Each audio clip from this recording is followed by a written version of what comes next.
వైపు ప్రజలు మొగ్గు చూపారని స్పష్టంగా తెలుస్తోందని మాజీ మంత్రి కూటమి అభ్యర్థి గంటా శ్రీనివాసరావు అన్నారు. సర్వేల్లో కూటమి విజయం ఖాయమని అర్థమైందని తెలిపారు. ఎన్నికల తర్వాత విశాఖలో వైవి సుబ్బారెడ్డి, బొత్స సత్యనారాయణ ఆడుతున్న మైండ్ గేమ్ చూసి ప్రజలే నవ్వుకుంటున్నారన్నారు. నా రక్తం పరీక్ష చేయించుకో, ఏముంటుందో చూసుకో. ఏముంటుంది? ఒకే మాట, ఒకే బాట, నీతి నిజాయితీ ఉంటాయి.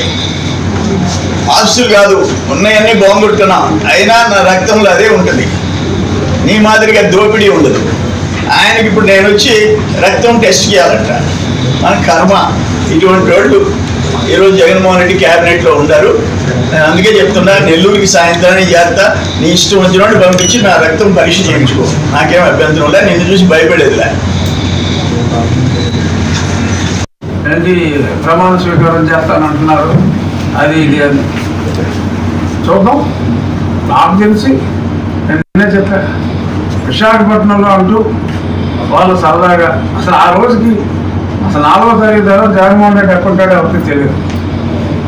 ఒకవేళ 1వ తారీఖు వస్తే చాలామంది అనుకునేది ఆయన లండన్లో జిమ్ చేస్తూ ఉంటే కాలు పెరుగుతుందని, సో వేరే హాస్పిటల్కి వెళ్ళి కొంచెం టైం తీసుకుని 5వ తారీఖు తర్వాత 4 రిజల్ట్స్ తేడాగా వస్తాయి.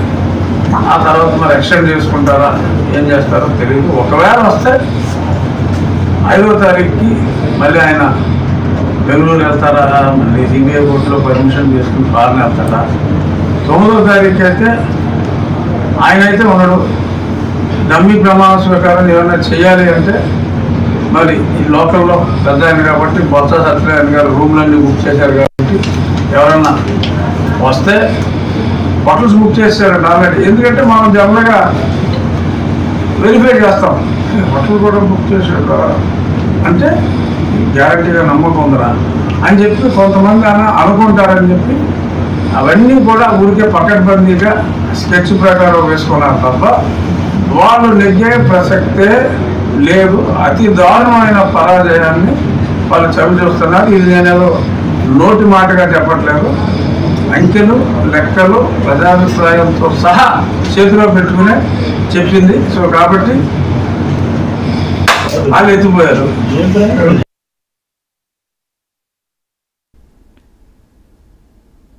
3 గంటలు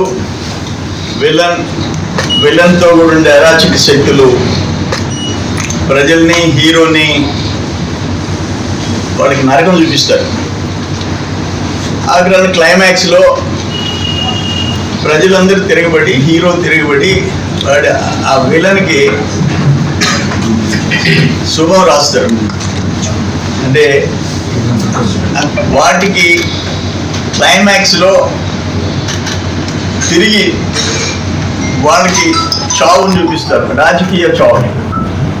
అది ఇప్పుడు 5 ఏళ్ళు జరిగింది ఏంటంటే 5 years రాజకీయాలే, దుర్మార్గాలే. అయిపోయింది మీ సినిమా. రేపు 4వ తేదీ ప్రజలు మీకు సినిమా చూపిస్తారు. జరగబోయేది అది.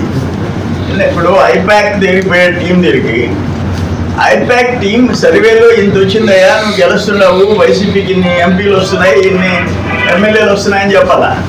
ఈయన పోయి జగన్మోహన్ రెడ్డి ఐపాక్ టీంకి ఇన్ని వస్తున్నాయి మనకేం చెప్తే వాళ్ళు చెప్పడం కూడా ఏంటి? ఇది నాకేం అర్థం కదా. అందుకని ఆయనకి బుర్ర చెడిపోయింది. ఇప్పుడు చూసాము మాచర్ల, తాడిపత్రి, ఇవన్నీ చూసాము. వాటన్నిటికీ రేపు పోతు చూపిస్తారు, ఓటు రూపంలో చూపిస్తారు మీకు. ఇంకోటి ఏంటంటే ఆయన గ్రేట్ అగ్రికల్చర్ మినిస్టర్, ఆయన శాఖ మూత పడిపోయింది. వ్యవసాయ శాఖ లేదు, నీటిపారుదల శాఖ లేదు. రాష్ట్రంలో 5 మంది డిప్యూటీ సీఎంలు ఉంటారు. ఎవరినన్నా కదిలించండి, ఫలాని శాఖ ఎవరు, ఫలాని డిప్యూటీ సీఎం ఎవరు, అగ్రికల్చర్ మినిస్టర్ ఎవరు? ఆయన ఎక్కడున్నాడు? అరగంట మినిస్టర్, ఇరిగేషన్ మినిస్టర్. నేనేమంటానండి, ఇతను ఆయన డూప్ మాస్టరు.